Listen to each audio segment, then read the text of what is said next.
नमस्कार दोस्तों। हमारी आज की कहानी है माता लक्ष्मी से हुई भूल का पश्चाताप। कहानी को शुरू से लेकर अंत तक पूरा सुनना।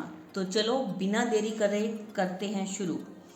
एक बार भगवान विष्णु जी शेषनाग पर बैठे बैठे बोर हो गए और उन्होंने मन में धरती पर घूमने का विचार किया।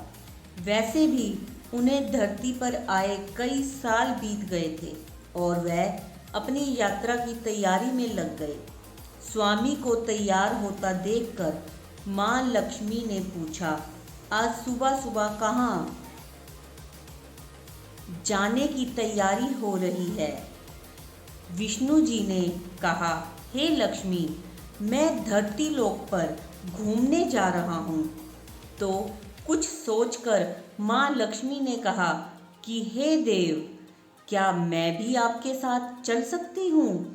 भगवान विष्णु ने 2 पल सोचा, फिर कहा, एक शर्त पर तुम मेरे साथ चल सकती हो। तुम धरती पर पहुंचकर उत्तर दिशा की ओर बिल्कुल मत देखना। लक्ष्मी माँ ने हाँ कहकर अपनी बात मनवा ली और सुबह सुबह माँ लक्ष्मी और भगवान विष्णु धरती पर पहुंच गए। अभी सूर्योदय, सूर्य देवता निकल ही रहे थे। रात भर बरसात होकर हटी थी। चारों ओर हरियाली ही हरियाली थी। उस समय चारों और बहुत शांति थी और धरती बहुत ही सुंदर दिख रही थी। माँ लक्ष्मी मंत्रमुग्ध हो कर धरती को देख रही थी और भूल गई कि पति को क्या वचन देकर आई हैं। चारों ओर देखती हुई कब उत्तर दिशा की ओर देखने लगी, पता ही नहीं चला। उत्तर दिशा में माँ लक्ष्मी को एक बहुत सुंदर बगीचा नजर आया और उस तरफ से भीनी भीनी खुशबू आ रही थी। बहुत ही सुंदर फूल खिले थे। यह एक फूलों का खेत था।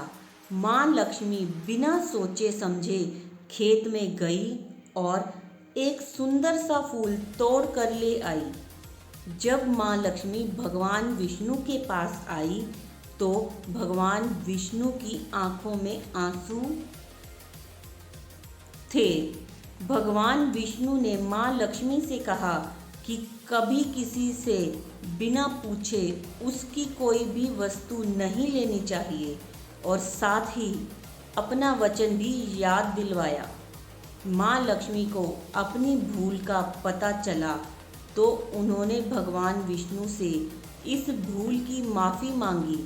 तो भगवान विष्णु ने कहा कि तुमने जो भूल की है उसका पश्चाताप तो तुम्हें करना ही पड़ेगा। जिस माली के खेत से तुमने बिना पूछे फूल तोड़ा है वह एक प्रकार की चोरी है। इसीलिए अब तुम्हें 3 साल तक माली के घर में नौकर बनकर रहो। उसके बाद मैं तुम्हें वापस बुलाऊंगा। माँ लक्ष्मी ने चुपचाप सिर झुकाकर हाँ कर दी। फिर माँ लक्ष्मी एक गरीब औरत का रूप धारण करके उस खेत के मालिक के घर गई। घर क्या, एक झोपड़ी थी और मालिक का नाम था माधव।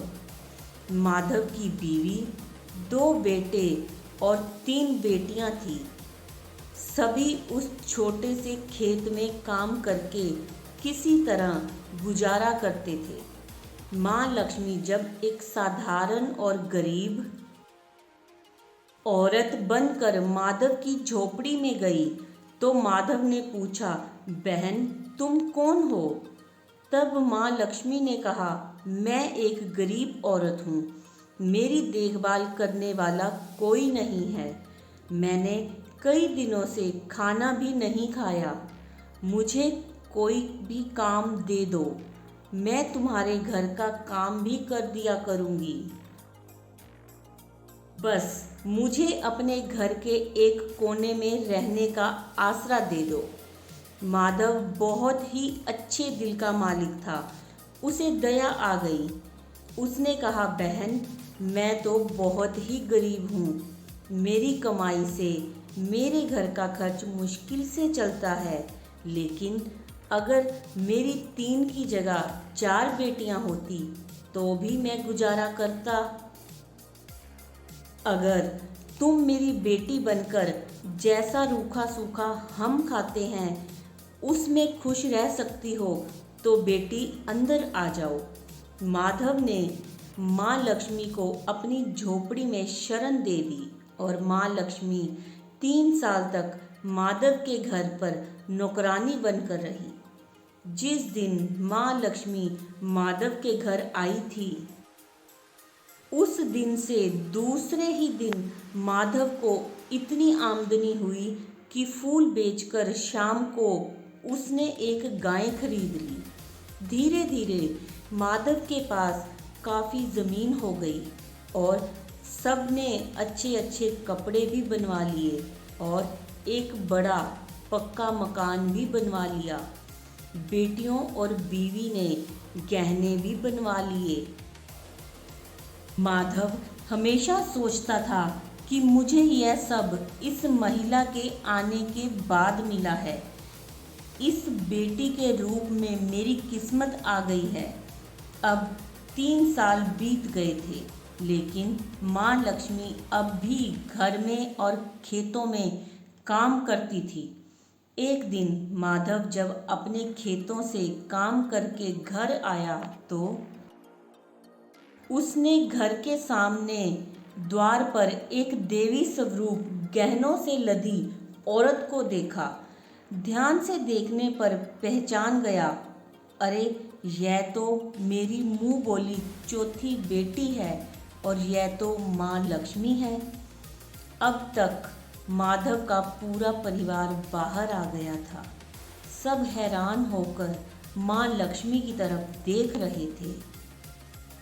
माधव बोला, माँ, हमसे यह कैसा अपराध हो गया है? हमने अनजाने में आपसे घर का और खेत का काम करवाया।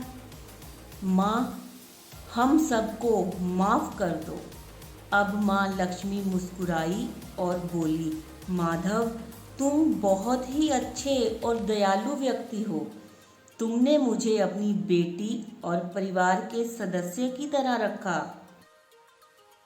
इसके बदले मैं तुम्हें वरदान देती हूँ कि तुम्हारे पास कभी भी खुशियों और धन की कमी नहीं रहेगी। तुम्हें सभी सुख मिलेंगे जिसके तुम हकदार हो। और फिर माँ अपने स्वामी के द्वारा भेजे गए रथ पर बैठकर बैकुंठ चली गई। इस कहानी में भगवान विष्णु का संदेश है कि हमें बिना पूछे किसी की भी कोई वस्तु नहीं लेनी चाहिए। जो लोग दयालु और साफ दिल के होते हैं, माँ लक्ष्मी वहीं निवास करती है। हमें सभी लोगों की मदद करनी चाहिए और गरीब से गरीब व्यक्ति को भी तुच्छ नहीं समझना चाहिए। जय माँ लक्ष्मी। माँ लक्ष्मी का सिर पर हाथ हो, पूरे परिवार में खुशियों का वास हो, घर में सुख शांति का निवास हो, आपके जीवन में प्रकाश ही प्रकाश हो।